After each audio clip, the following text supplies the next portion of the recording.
Alright, so figured I'd take a video of my knives, or a lot of my knives, and I'm going to do it in parts because it'll be an extremely long video.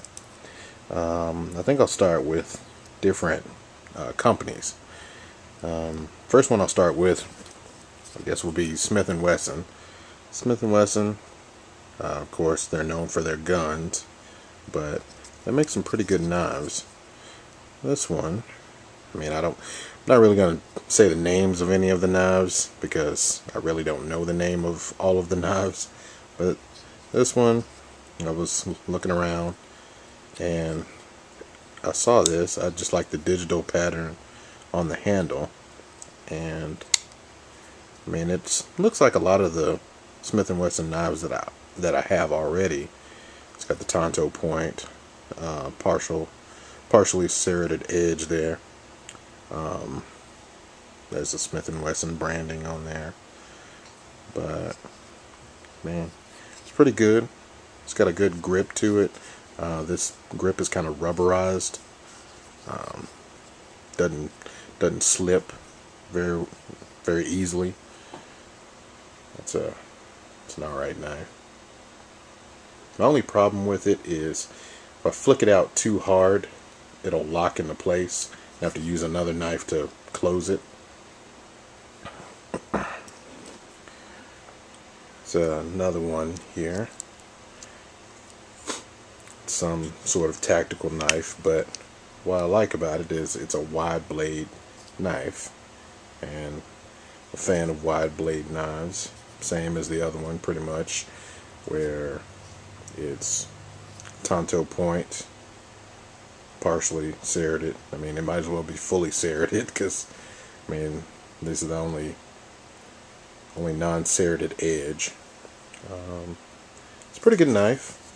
I believe the scales on it, which is like the handle, is G10.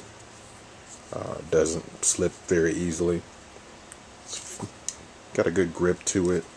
It's also have this kind of notch here. Looks like where you would place your thumb or index finger.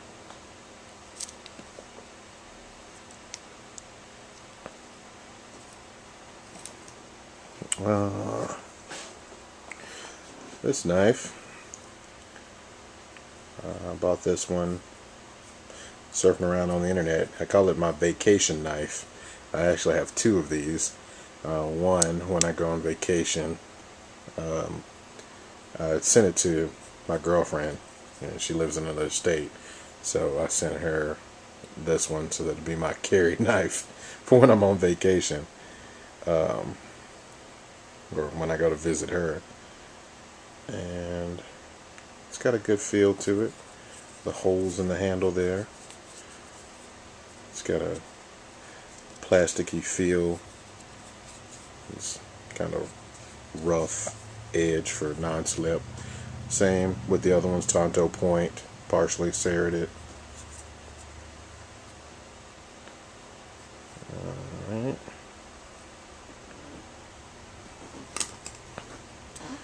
Now this one, it's probably one of my favorite Smith and Wesson knives.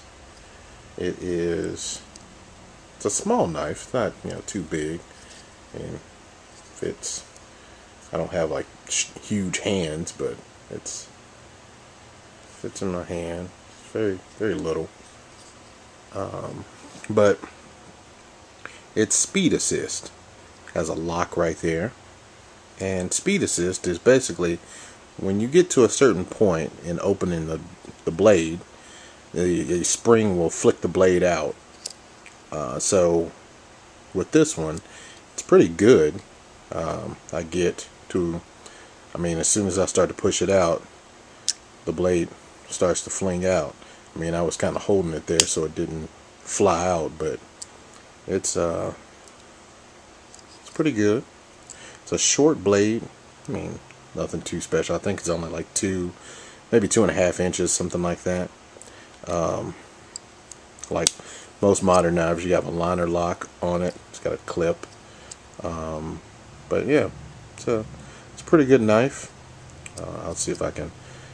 Yeah, there it is, and it just flings out. Partially serrated, which is going to be a theme with a lot of my knives. And I believe this is, the point is drop point, where most of my other ones have been tanto. And my last Smith and Wesson knife, I got it for a Christmas gift from my boss. It's a very good knife. It's one of the rescue knives. Follows pretty much all the, kind of like the theme of all the other ones, except has a glass breaker on the end of it, and a seat belt cutter right there. It's one of those first response rescue knives. The blade on it, partially serrated. This is, I believe that's drop point or modified drop point. Either way, I mean, just talking about the point. It's a good knife. It's a sturdy knife. It's built pretty good. Fits in the hand very well. Sitting, kind of has the same non-slip grip in the middle of it. But yeah, that is probably one of my favorite knives. And that's all my Smith and Wesson knives. There'll be another video with kind of the next line of knives, or the next models or brands.